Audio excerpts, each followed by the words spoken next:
আমি ইমন, inter second ইয়ারে পড়ি। বাবা মার 2 মাত্র সন্তান। বর্তমানে এলাকার বাইরে আছি। আর যার থেকে পালিয়ে আসলাম উনি হলেন আমার এক্স গফ ইসরাত জাহান ইরা। আমরা সেম ইয়ারে পড়ি। ইরাও এখানে পড়তে আসছে, গার্লস হোস্টেলে থাকে আর আমি মেসে। 1 বছর হলো ওর আর আমার রিলেশনের। 1 বছর রিলেশনে প্রায় প্রতি সপ্তাহে একবার ঝগড়া হবে, আর বাকি দিনগুলো রাগ করে চলে যেত। আমি ইরাকে প্রথম প্রপোজ করেছিলাম। কিছুদিন ঘোরাঘুরির পর রাজি হয়েছিল। ভেবেছিলাম এবার হয়তো লাইফটা মজায় কাটবে, কিন্তু এই মেয়ে যে প্যারা দেওয়া শুরু করছিল, কিছু হইলেই গাইল মাইল সব একসাথে। আজ আমিও সবগুলো শোধ তুলে নিলাম সুদে আসলে। নরম গালগুলোই থাপ্পড় মেরে কি যে মজা। ইচ্ছে করতেছে গিয়ে আরো 2-1টা মেরে আসি, কিন্তু বেশি জিনিস ভালো না, তাই আর যাব না। বন্ধুদের কাছে আসলাম। কি রে, হাঁপাচ্ছিস কেন? মামা ইরার সাথে ব্রেকআপ করে আসলাম। তাহলে থাম, আমি গিয়ে প্রপোজটা করে আসি। যা, ওকে আমি থাপ্পড় মেরে আসলাম, আমার রাগটা তোর উপর দিয়ে দিবে। তাহলে থাক, চল ম্যাচে যাই। চল। ম্যাচে এসে বিছানায় শরীরটা ছড়িয়ে দিলাম, তখনই ফোনটা বেজে উঠল।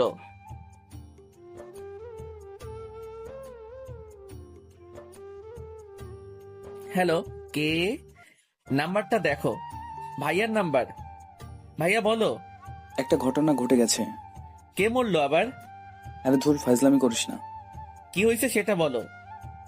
আমি যখন কুমিল্লায় থাকতাম তখন একটা মেয়ে আমার সাথে কাজ করত।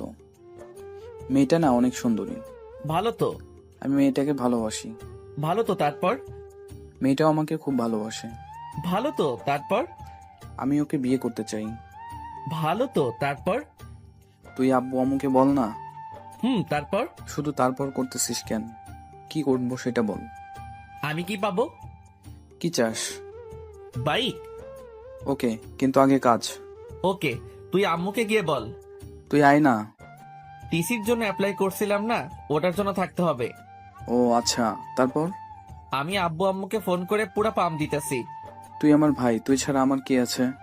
হইছে মনু, পাম দিও না, আমার কথাটা যেন মনে থাকে। থাকবে। শোন, ফোনে লোড দিয়ে দে, আম্মুকে ফোন দিতে হবে। 2 মিনিট দাঁড়া। ফোনটা কেটে দিলাম। কিছুক্ষণ পর ভাইয়া 100 টাকা লোড দিয়ে দিল। আম্মুকে ফোন দিলাম। কেমন আছো আম্মু? ভালো বাবা, তুই? ভালো। কিছু কথা ছিল। ফোনে টাকা নাই, তাই কলটা ব্যাক করো তো। ফোনটা কেটে দিলাম। একটু পর আম্মু ফোন দিল। হ্যাঁ, কি বলবি বল। আসলে আম্মু, ভাইয়া না একটা মেয়েকে খুব ভালোবাসে, ওকে বিয়ে করতে চায়, কিন্তু ভয়েতে বলতে পারছে না। আম্মু, মেয়েটা না অনেক ভালো, দেখতে অনেক সুন্দর, আমি নিজেই দেখিনি, পরীর মতো দেখতে। তুমি না করো না আম্মু, আর আব্বুকে রাজি করাও, প্লিজ প্লিজ প্লিজ। আচ্ছা, আমি ফাহাদের সাথে কথা বলতেছি, আর তোর আব্বুকেও বলতেছি। ওকে আমার সুইট মা, তুমি দুনিয়ার বেস্ট মা। হয়েছে, আসবি কোন দিন? টিসি দিলেই আমি চলে যাব। ফোনটা রেখে দিয়ে ঘুমিয়ে পড়লাম। বিকেলে ঘুম থেকে উঠলাম। বিকেলে সিয়ামকে নিয়ে বাইরে ঘুরতে বের হলাম। ঘোরাঘুরি করে ম্যাসে আসলাম। রাতে ভাইয়ার ফোন। হ্যালো, কি করিস? পাম দিস না, আম্মু ফোন দিছিল। দিয়েছিল। কি বললো? রিয়ার বাসার নাম্বার নিল আর বিয়ের ডেট ঠিক করলো। তোর তো ঈদ লেগে গেল তাহলে। দূর বেটা। বিয়ে কোন দিন? আগামী শনিবার। তুই আসবি না? না, পরে রবিবার আমার টিসি দিবে, ওটা নিয়ে যাব। আমার বিয়ে আর তুই আসবি না? মন খারাপ করিস না ভাইয়া, আমি যাব এখন। তাহলে আমি ডেট পিছিয়ে দেই। না, পিছানোর দরকার নাই, আমি বিয়ের কয়েকদিন পর যাব। ফোনটা কেটে দিলাম। ভাইয়া আমি অনেক ফ্রি, বন্ধুর মতো। রাতে খেয়ে দিলাম ঘুম। পরে আর কলেজে গেলাম না। এর মধ্যে ভাইয়ার বিয়ে হয়ে গেল।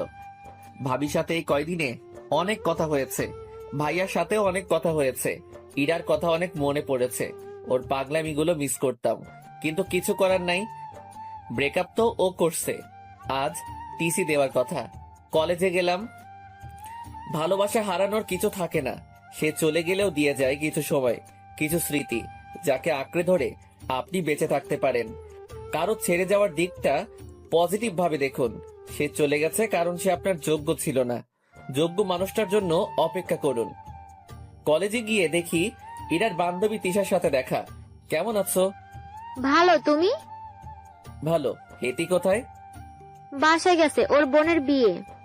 ভালো থাকো, একেবারে চলে যাচ্ছি। ও আচ্ছা, ভালোভাবে যেও। টিসি নিয়ে সিয়ামের সাথে মেসে আসলাম। আমি আর সিয়াম দুইজনেই টিসি দিচ্ছি, কারণ আমরা ছোট থেকে একে অপরের সাথে থাকি। আমার এই জায়গায় চয়েসে আসে দেখে সিয়ামও আমার সাথে ভর্তি হয়। এখন দুইজনই ট্রান্সফার নিলাম, নিজ শহরে যাব, বাঘের মতো চলাফেরা করব। পরের দিন ব্যাগ নিয়ে বেরিয়ে পড়লাম। বাসে উঠলাম, কিছুক্ষণ পর বাস ছেড়ে দিল। 6 ঘন্টা যাত্রা করে বিকেলের দিকে বাসায় আসলাম। বাসায় এসে কলিং বেল টিপ দিলাম। কিছুক্ষণ পর একজন মেয়ে এসে দরজা খুলে দিল। এটা নিশ্চয়ই আমার ভাবি যান। ভাইটু, কেমন আছো? জড়িয়ে ধরে। ভালো, ভিতরে আসো। আগে বলো ভাইয়া কই? রুমে আছে। ভাইয়ার রুমে গেলাম। ভাইয়া ঘুমাচ্ছে। ভাইয়া ভাইয়া। আরে তুই কখন এলি? এখনই। বাইক কই আমার? পরে কথা হবে, এখন ঘুমোতে দে। ও কাজের সময় কাজী, কাজ ফুরালে পাজি। ভাবি তুমি কিছু বলো না। কি হয়েছে? আমি তো কিছুই বললাম না। ভাবিকে সব কথা বললাম। তাহলে তুমি দেখো ভাইয়া কি আমার সাথে অন্যায় করতেছে না? ঠিকই তো, কালই তোমার বাইক কিনে দিবে। তুমি যাও, ফ্রেশ হয়ে নাও। ঠিক আছে ভাবি, তুমি না অনেক কিউট আর ভালো, একদম আমার মায়ের মতো। হইছে, আর পাম দিতে হবে না, যাও ফ্রেশ হয়ে নাও। আম্মুর সাথে কথা বলে আসি। আম্মুর কাছে গেলাম। আম্মু রান্নাঘরে রান্না করতেছে। পিছন থেকে জড়িয়ে ধরলাম। কেমন আছো মা? আরে তুই কখন আসলি? একবার ফোন করলি না যে? এত প্রশ্ন? আমি যেটা প্রশ্ন করছি উত্তর দাও। তুই এসে গেছিস যখন, ভালো থাকবো। যা রুমে গিয়ে ফ্রেশ হয়ে নে। রুমে গেলাম, ফ্রেশ হয়ে একটা ঘুম দিলাম। একবারে রাতে উঠলাম, উঠে ফোন টিপতে লাগলাম। একটু পর আম্মু খেতে ডাকলো। গিয়ে দেখি সবাই বসে আছে। সবার সাথে অনেক গল্প করলাম। খেয়ে এসে কানে ইয়ারফোন লাগিয়ে গান শুনতে লাগলাম। রাতে ঘুমানোর আগে আমার গান না শুনলে আমার ঘুমই আসে না। গান শুনতে শুনতে কখন যে ঘুমায় পড়ছি। সকালে ভাবির ডাকে ঘুমটা ভাঙলো। ইমন, উঠো। ভাবি আরেকটু ঘুমাই না? ঘুমাও, তাহলে আর তোমার বাইক কিনতে যেতে হবে না। বাইক? বিছানা থেকে উঠে বললাম, আচ্ছা আমি 5 মিনিটের মধ্যে আসতেছি। ফোনে বেশি চার্জ ছিল না, তাই হয়তো আমি ঘুমার পরপরই বন্ধ হয়ে গেছে। ফোনে চার্জ দিয়ে ফ্রেশ হয়ে নিচে গেলাম। নাস্তা করে আমি, ভাবি আর ভাইয়া বেরিয়ে পড়লাম। শোরুমে গিয়ে বাইক কিনলাম, FJ5। এই নাও চাবি, ঘুরে আসো। আমি চাবিটা নিয়ে ভাইয়ার হাতে দিলাম। বাইকটা তোমাদের দেওয়া, তাই প্রথম তোমরাই ঘুরো, বাসায় দেখা হবে। ভাইয়া প্লাস ভাবি প্রথমে মানতে চাইছিল না। আমি জোর করে ওদের পাঠিয়ে দিলাম। তারপর সিয়ামকে ফোন দিয়ে আসতে বললাম। কিছুক্ষণ পর সিয়াম আসলো। দুজনে ঘুরতে লাগলাম। ঘোরাঘুরি করতে করতে মাঠের দিকে গেলাম। তখনই পিছন থেকে কে যেন ডাক দিল। পিছনে তাকাই দেখি মিতু। কিরে, কেমন আছিস? ভালো, তুই? ভালো। কোন দিন আসলি তোরা? কালকে আসছি, চল বসে গল্প করি। 3 জন মিলে মাঠে বসে গল্প করলাম। দুপুরে বাসায় এসে খাওয়া করে দিলাম ঘুম। বিকেলে উঠে বাইরে বেরিয়ে পড়লাম। সন্ধ্যায় বাসায় আসলাম। ভাবি আর ভাইয়ার সাথে বসে অনেকক্ষণ ধরে গল্প করে খাওয়া করলাম। এইভাবে 1 সপ্তাহ কেটে গেল। ভাবির সাথে খুব ভালো সম্পর্ক গড়ে উঠল। ভাবি আমাকে নিজের ভাইয়ের চোখে দেখে। আমার কোনো বোন আর ভাবির কোনো বোন না থাকায় ভাবি আমাকে ভাই বলেই ডাকে, কিন্তু আমি ভাবি বলেই ডাকি। এর মধ্যে কলেজে ভর্তি হয়ে গেলাম। ইমন, উঠো, কলেজে যাবি না? কখন কলেজ ছুটি দিল? কি ওঠ না, না হলে গায়ে জল ঢেলে দিব। উঠতেছি তো। উঠে ফ্রেশ হয়ে নাস্তা করে বাইকটা নিয়ে কলেজে আসলাম।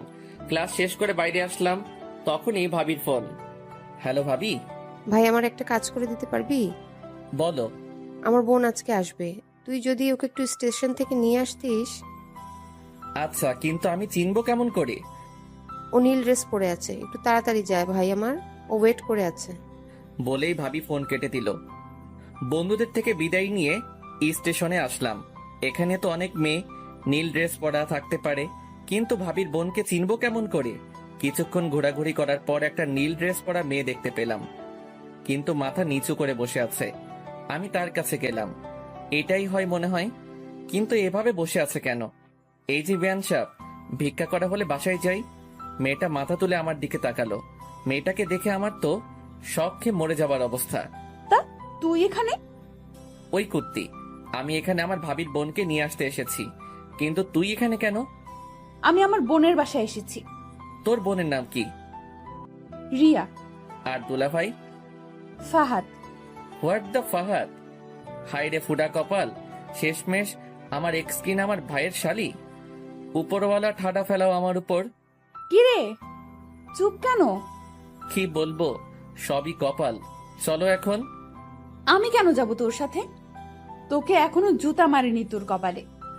আমার সাথে যাবি, কারণ দুর্ভাগ্যবশত তোর বোন আমার ভাবি আর আমার ভাইয়ের তুই শালি। আমার কথা শুনে ইরার উপর ঠাডা পড়ার মতো অবস্থা। আমি এই বিয়ে মারি না। আমি এক্ষুনি আপুকে বাসায় নিয়ে যাব। তাই নাকি? যা, আমি আমার ভাইয়ের আবার বিয়ে দিব। আমার কথাটা শুনে ইরা চুপ করে রইল। বাসায় যাবেন না ফিরে যাবেন? ইরা ব্যাগটা নিয়ে উঠে দাঁড়ালো আর সামনের দিকে হাঁটা শুরু করলো। ও সামনে সামনে হাঁটছে আর আমি পিছনে পিছনে। আমি বাইকের কাছে এসে থেমে গেলাম, কিন্তু ও হাঁটতে থাকলো। এই ম্যাডাম, বাইক এখানে। ও পিছনে তাকালো, আবার আমার কাছে আসলো। আমি বাইক স্টার্ট দিলাম, কিন্তু ও দাঁড়িয়েই রইল। কি হলো, ওটার ইচ্ছে আছে কি? ইরা কোনো কথা না বলে বাইকে উঠে বসলো। বাসার দিকে যেতে লাগলাম।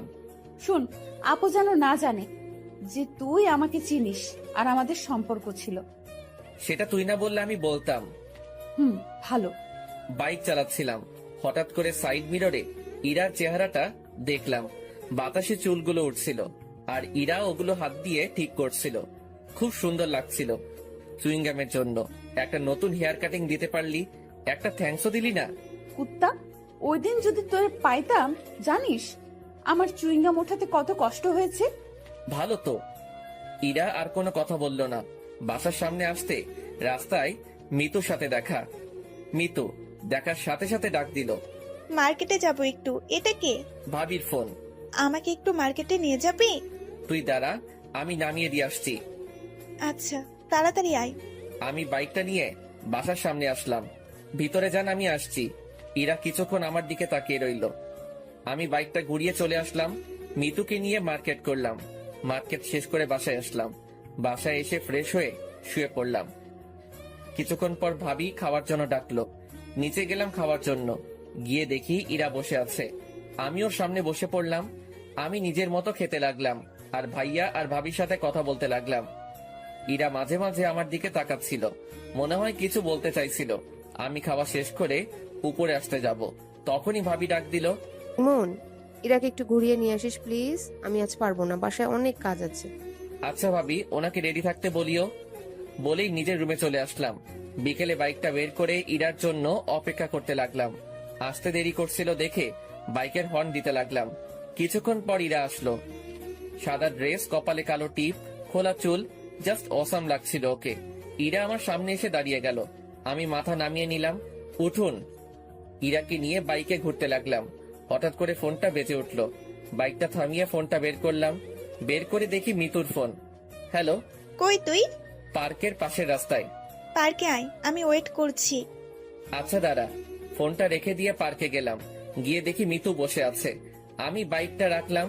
আপনি এখানে বসুন, আমি আসছি। আসলে আমি এখানে এসেছি ইরাকে জ্বালানোর জন্য, না হলে আসতাম না। আমি ভালো করেই জানি ইরা আমাকে এখনো খুব ভালোবাসে, কিন্তু প্রকাশ করে না। আমি মিতুর পাশে গিয়ে বসলাম, ওর সাথে কথা বলতে লাগলাম। এদিকে ইরা একাই বসে আছে আর ভাবতিছে। আমি পিছন থেকে একটা শব্দ পেয়ে পিছনে তাকিয়ে দেখি বাইকটা নিচে পড়ে আছে। আমি লাফ দিয়ে উঠে বাইকটার কাছে আসলাম। ও খোদা, আমার নতুন বাইক। কুত্তা, তোর বাইকেও ভাঙবো আর তোকেও, বলেই আমার পায়ে লাঠি দিয়ে মারলো। এত জোরে মেরেছে যে পায়ে লাগার সাথে সাথে ব্যথা শুরু হয়ে গেল। আরে আরে লাগছে তো। একে তো আমার বাইক ভাঙছস, তার উপর আমাকে মারলি। আজ তোকে ছাড়বো না। ইরা আমাকে লাঠি দিয়ে মারতে লাগলো। আমাকে মারা আজ তোকে ছাড়বো না বলে ওর হাতে লাঠিটা নিয়ে ফেলে দিলাম। ওর কোমরে হাত দিয়ে ওকে টান দিয়ে নিজের কাছে নিয়ে আসলাম। ইরা ছাড়ার জন্য ছটফট করছে। কুত্তা, ছাড় আমায়। আমি ওর ঠোঁটে হাত দিয়ে চুপ করতে বললাম। ইরা ঠোঁটের কাছে ঠোঁট নিয়ে গেলাম। ইরা বড় বড় চোখ করে আমার দিকে তাকালো। ওর আরো কাছে যেতেই নিজের চোখ বন্ধ করে ফেললো। আমি ওর ঠোঁটের কাছে ঠোঁট নিয়ে গেলাম। ওর নিঃশ্বাসের শব্দ স্পষ্ট শুনতে পাচ্ছিলাম। ওর কাছে যাওয়ায় ও আরো জোরে নিঃশ্বাস নাম নিতে লাগলো। ওর ঠোঁটগুলো যেন আমাকে মারলো, টানতে লাগলো। ওর ঠোঁটগুলো গোলাপের পাপড়ির মতো লাগছিল। আমি ওর ঠোঁটের সাথে ঠোঁট মিলিয়ে দিলাম। ইরাকে কিস করার সাথে সাথে ও চোখ খুলে ফেললো। 3 মিনিট পরে ইরাকে ছেড়ে দিলা। দুজনে হাঁপাতে লাগলাম। কুত্তা, তুই আমাকে কিস করলি কেন? তুই আমার বাইক ভাঙতে চাইছিলি কেন?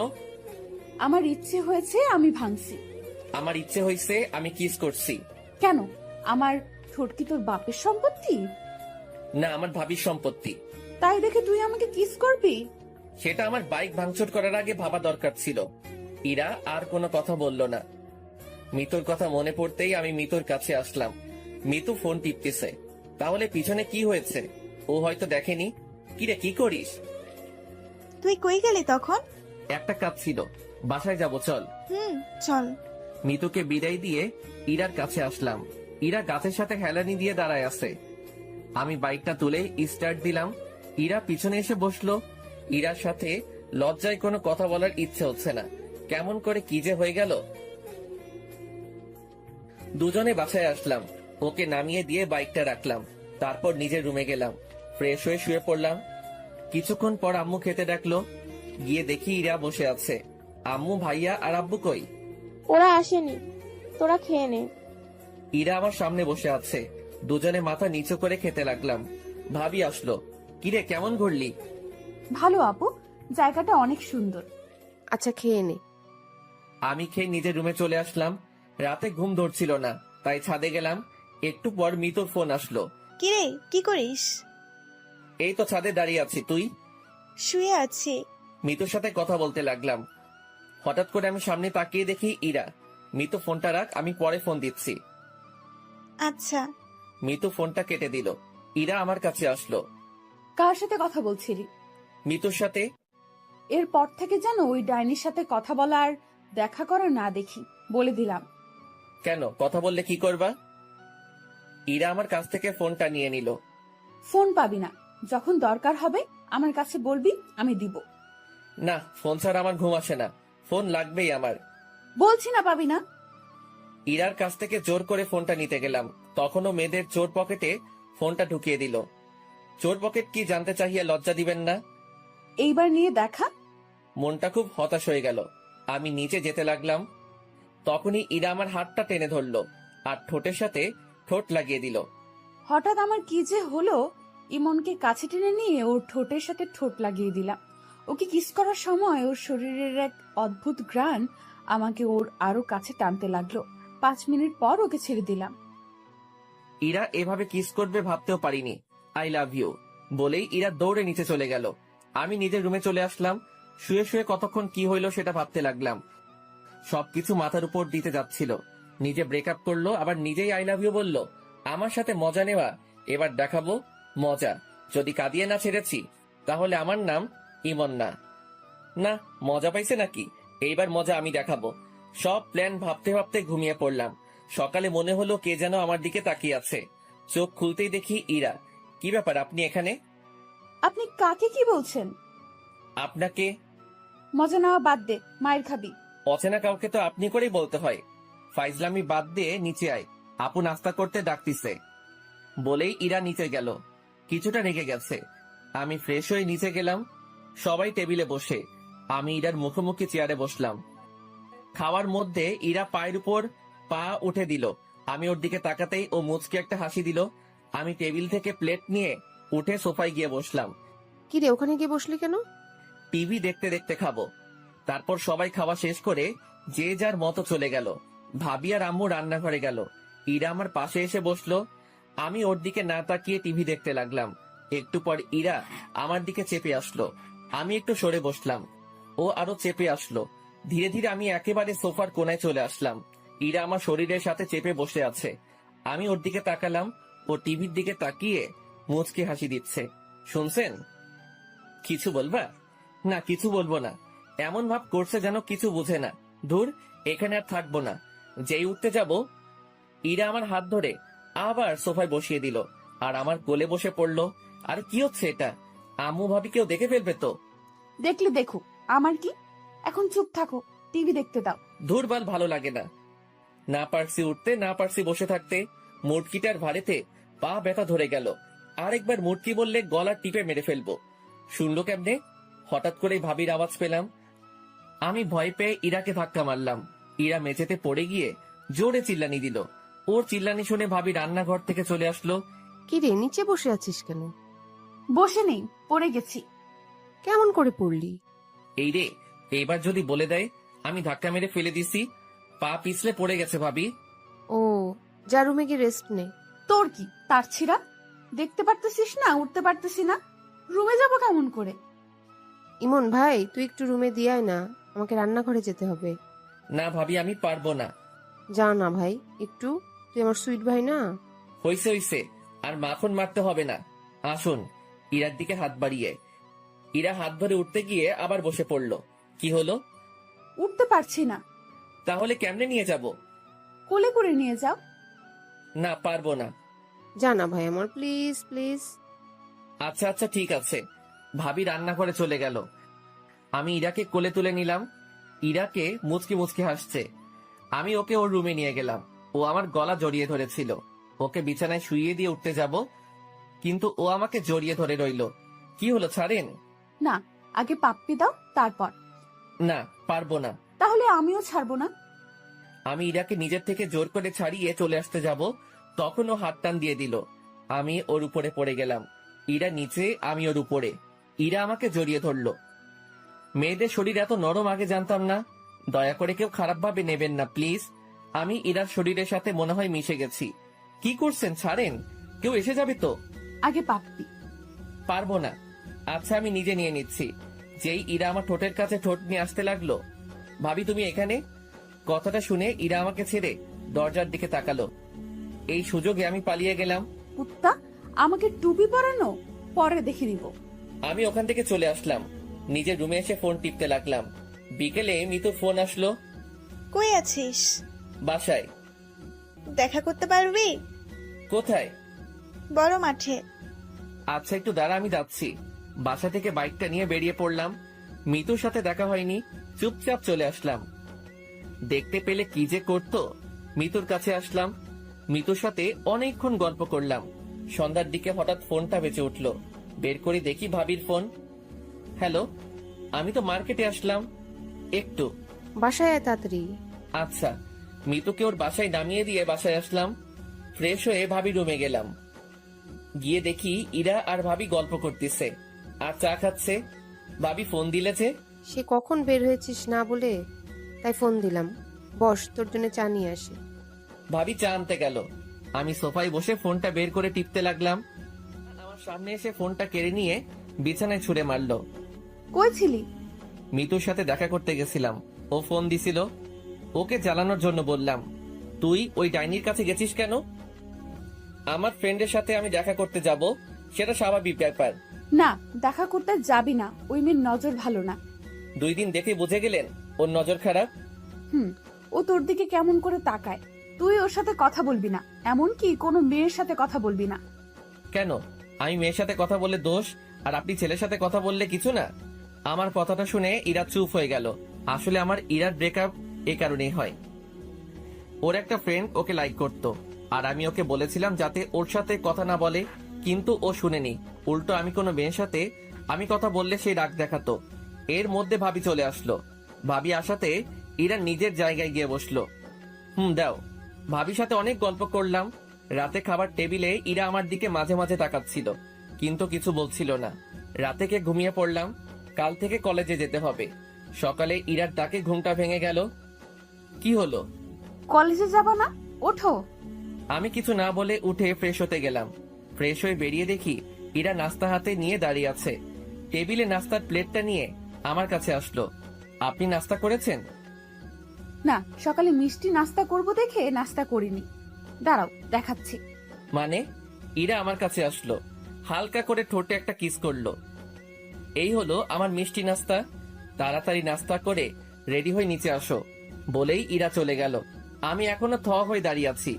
এই মেয়ের মতিগতি বোঝা আমার পক্ষে সম্ভব না।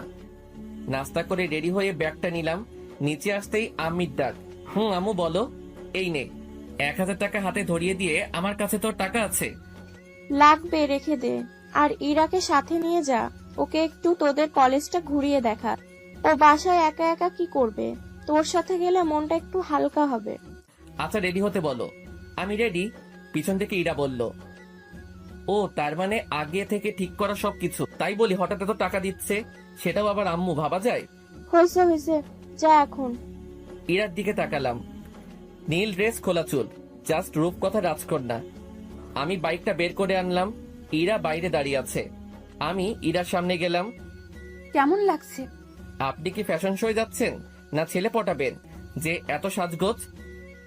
ইরার মুখ কালো হয়ে গেল। ইরাকে এভাবে দেখলে কলেজের যে কোনো ছেলে ক্রাশ খাবে। তোমার যখন ভালো লাগছে না তাহলে চেঞ্জ করে আসি। থাক, লাগবে না, উঠো। ইরা উঠে বসে আমাকে শক্ত করে জড়িয়ে ধরলো। ইরাকে নিয়ে কলেজে আসলাম। বাইকটা পার করে সিয়ামের কাছে আসলাম। সিয়াম ওর মামার বাসায় ছিল। কি রে, ইরা এখানে? সিয়ামকে সব বললাম। ভাই, তোর ভাগ্য বলতে হবে। কিন্তু ওকে আগে একটু ভালো মতো মজা দিতে হবে। আমাকে নিয়ে ফাইজলামি। তারপর দুজনে ইরার কাছে আসলাম। সিয়াম আর ইরা কথা বলল। আচ্ছা এখানে থাকুন, আমরা ক্লাস করে আসছি। আমি কি করব এখানে? চত্বরে বসে থাকুন।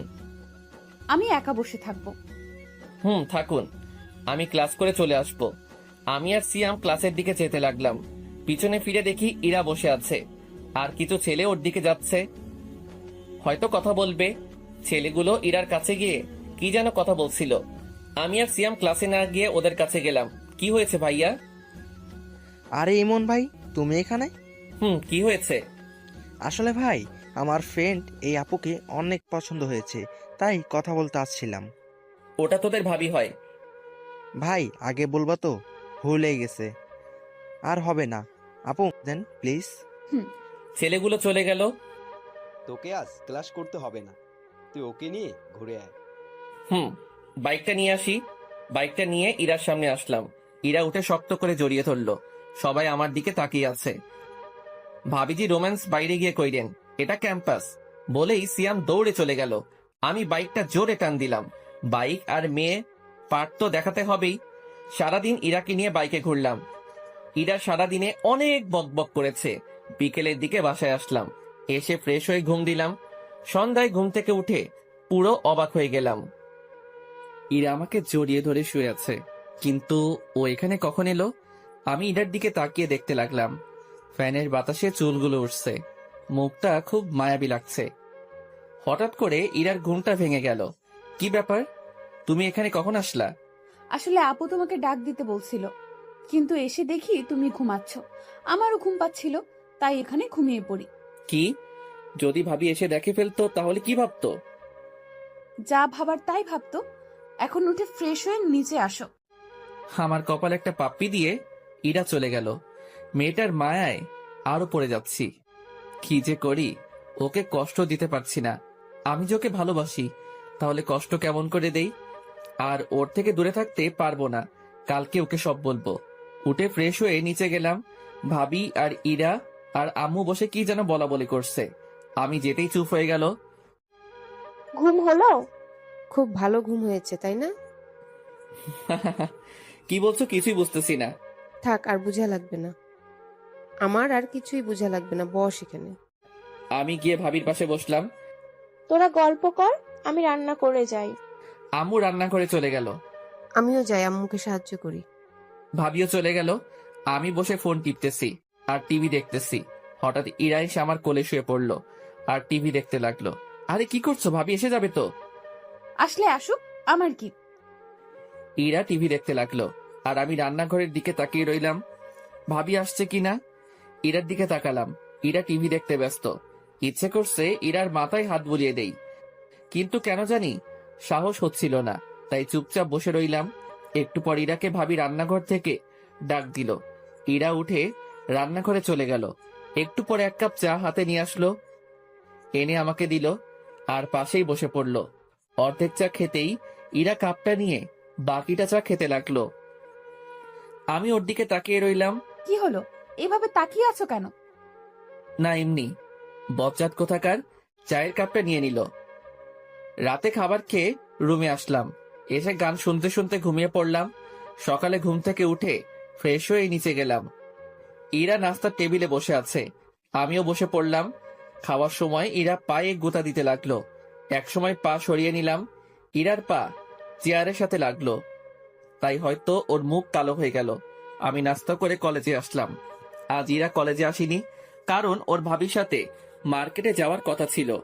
কলেজে ক্লাস করে বের হচ্ছি, তখনই মিতু আসলো। কালকে ওই মেয়েটার সাথে তো খুব ঘুরলি। কেন, কি হয়েছে? না, তোকে একটা কথা বলার ছিল। কি কথা বল। এখানে না, বিকেলে পার্কে আয়। আচ্ছা চল, তোকে নামিয়ে দেই। মিতুকে বাসায় নামিয়ে দিয়ে বাসায় আসলাম। কই ছিলি? কলেজে কই আবার থাকবো।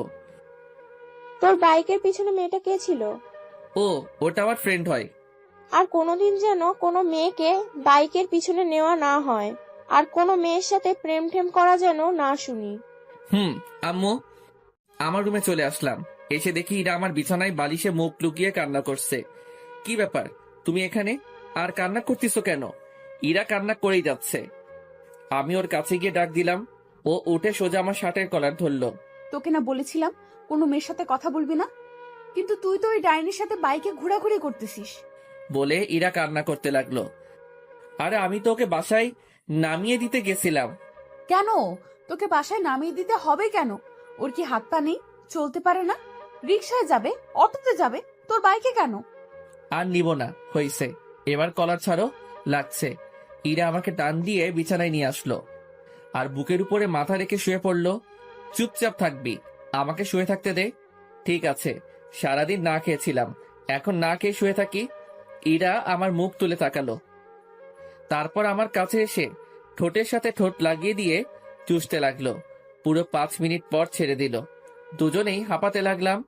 এবার হইছে, এখন চুপচাপ শুয়ে থাকবি। ইরা আমার বুকে শুয়ে পড়ল। একসময় ইরা ঘুমিয়ে পড়ল। আমি ওকে ডেকে ফ্রেশ হয়ে নিচে এসে খাওয়া করলাম। ভাবি, আমি তোমার ঘরে গিয়ে ঘুমালাম। কেন, তোর ঘরে কি হয়েছে? তোমার বোন শুয়ে আছে। তাতে কি হয়েছে, তুই ওই ঘরে গিয়ে ঘুমা। কি বলছো জাতা? আচ্ছা আচ্ছা, তুই আমার ঘরে গিয়ে শুয়ে পড়। আমি ভাবির ঘরে গিয়ে শুয়ে পড়লাম। বিকেলে ঘুম থেকে উঠে দেখি ইরা আমার বুকের উপর মাথা রেখে শুয়ে আছে। কি মেয়ে রে বাবা! আমি ইরাকে ডাক দিলাম। একটু পর ইরার ঘোর ভাঙলো। চোখ মুখে ঘুমের ছাপ কম, রাগেরটাই বেশি। এভাবে তাকিয়ে আছো কেন? তোকে কি বলেছিলাম? আমার তো খিদে লাগছিল, তাই উঠে আসছিলাম। ভাবি বলল যে তুমি আমার রুমে শুয়ে আছো, তাই আমি যেন তার রুমে শুয়ে পড়ি। তাই আমি এখানে এসে শুয়ে পড়ছিলাম। দোষ করছে, আবার বড় বড় কথা। এখন চলো, আমাকে ঘুরতে নিয়ে যাবে। কিন্তু আম্মু যে বাইকে মেয়ে উঠতে মানা করছে। সেটা অন্য মেয়ে ওঠাতে মানা করেছি, আমাকে না। কেন? তোমার আম্মুকে গিয়ে বলো। আমি কি জানি? আমি রেডি হতে গেলাম, ইরা রেডি হতে গেল, আমি আম্মুর কাছে গেলাম। আম্মু, আমি কি ইরাকে বাইকে নিব? শুধু ইরাকে নিবি, আর ওকে যদি না নিস তাহলে তোর বাইক চালানো বন্ধ। ধুর, কিছুই বুঝি না, কি বলো তোমরা? বাইকটা বের করে দাঁড়িয়ে রইলাম। একটু পর ইরা এসে উঠে আমাকে শক্ত করে জড়িয়ে ধরলো। দুজনে পার্কের দিকে গেলাম। ইমন, গাড়ি দাঁড় করাও, আমি আইসক্রিম খাবো। আমি গাড়ি দাঁড় করিয়ে ওকে আইসক্রিম কিনে দিলাম। তুমি এখানে একটু দাঁড়াও, আমি ভিতর থেকে আসছি। আচ্ছা, তাড়াতাড়ি আসো। আমি পার্কের ভিতরে এসে দেখি মিতু বসে আছে। আমি ওর পাশে গিয়ে দাঁড়ালাম। কিরে, কখন এলি? একটু আগে, বস। আমাকে একটু তাড়াতাড়ি যেতে হবে। না, বসবো না। কি বলবি বল। I love you. আমি তোকে অনেক ভালোবাসি। প্লিজ আমাকে ফিরিয়ে দিস না, প্লিজ। মিতুর কথা শুনে আমি তো পুরাই থ হয়ে গেলাম। তখনই কে যেন আমাকে টান দিয়ে মিতুর থেকে আলাদা করে দিল। পিছনে তাকিয়ে দেখি ইরা। 2-3টা পড়ে গেল গালে, মাথাটা ঝিমঝিম করছে। এই, তুমি ওকে মারলে কেন? আমি এখানে তোমার সাথে কথা বলছি না, সো চুপ থাকলে ভালো হয়। মানে কি বলতে চাচ্ছ? আর তুমি কোন সাহসে মারলে ওকে? ইরা মিতুকে চর মেরে বসলো। আমি তো দেখেই অবাক। বলছিলাম না চুপ করে থাকতে? ইরাকে সাইডে নিয়ে আসলাম। তুমি ওকে মারলে কেন? তুই ওকে জড়িয়ে ধরেছিলি কেন? ভেবেছিলাম আমার ভালোবাসা দিয়ে তোমাকে আবার কাছে টেনে নিব, কিন্তু আমি ভুল ছিলাম। তুমি হয়তো আমাকে আর ভালোবাসো না। আসলে আমি পাগল। কেন যে ভেবেছিলাম তুমি হয়তো আমাকে আগের মতো ভালোবাসো, তাই তো তোমার কাছে নিজের ভালোবাসাটা জাহির করে গেছি। হয়তো আমার কপালে তোমার ভালোবাসা নেই। আসলে আমার মতো মেয়ে হয়তো ভালোবাসার যোগ্য নয়। পারলে ক্ষমা করে দিও। ইরা কাঁদতে কাঁদতে মিতুর কাছে আসলো। আপু, পারলে আমাকে ক্ষমা করে দিয়েন। আসলে আমি এতদিন একটা ভুল ধারণা নিয়ে বেঁচেছিলাম, সেটা আজ ভেঙে গেল। আসলে কি জানেন, কাউকে ভালোবাসাটা সহজ, কিন্তু বিপরীতের মানুষটার ভালোবাসাটা পাওয়াটা অনেক সময় কঠিন হয়ে যায়, আবার সম্ভবও হয় না। যেটা আজ আমার থেকে হয়তো কেউ ভালো বুঝবে না। ইমন খুব ভালো ছেলে, আপনাকে অনেক ভালো রাখবে, মাঝে মাঝে শয়তানি করে, কিন্তু জানেন কি, ওর এটাই আমাকে বেশি টানে। আপনি হয়তো ভাবছেন আমি এসব কেন বলছি, আপনি হয়তো এটাও ভাবছেন যে ইমনকে আমি আপনার থেকে কেড়ে নিব। সেটা নিয়ে ভাববেন না, আমি আপনাদের পথের কাঁটা হব না। ভালো থাকবেন। আর রাগের মাথায় তখন আপনাকে অনেক কিছু বলে ফেলেছি, পারলে মাফ করে দিয়েন প্লিজ। কথাটা বলে ইরা ওখানে থেকে কান্না করতে করতে চলে আসলো। আমি বাইক নিয়ে ইরার পিছন পিছন বাসায় আসলাম। ইরা ওর রুমে ঢুকে গেল। আমি নিজের রুমে গিয়ে শুয়ে পড়লাম। ধুর, কি করতে গেলাম আর কি হয়ে গেল। আমাকে ইরাকে বলতেই হবে সত্যিটা। আমি ইরা রুমের সামনে গিয়ে দাঁড়ালাম। ভিতর থেকে কান্নার শব্দ শুনতে পেলাম। ইরা হয়তো কাঁদছে, নিজেকে কেমন যেন অপরাধী মনে হচ্ছে। আমি ইরাকে ডাকতে শুরু করলাম, কিন্তু ইরা দরজা খুলল না। আমি দরজা ধাক্কাধাক্কি করতে লাগলাম। ইরা দরজা খুলল। প্লিজ আমায় একটু একা থাকতে দিন। যদি আপনি আরেকবার এভাবে এসেছেন তাহলে আমি এক্ষুনি এই বাসা ছেড়ে চলে যাব। কথাটা বলেই ইরা দরজা বন্ধ করে দিল। আমি রুমে চলে আসলাম। একটু পর ভাবি খাবার জন্য ডাকলো। গিয়ে দেখি ইরা নেই। ইরার সাথে তোর কি হয়েছে? কই, কিছু হয়নি তো।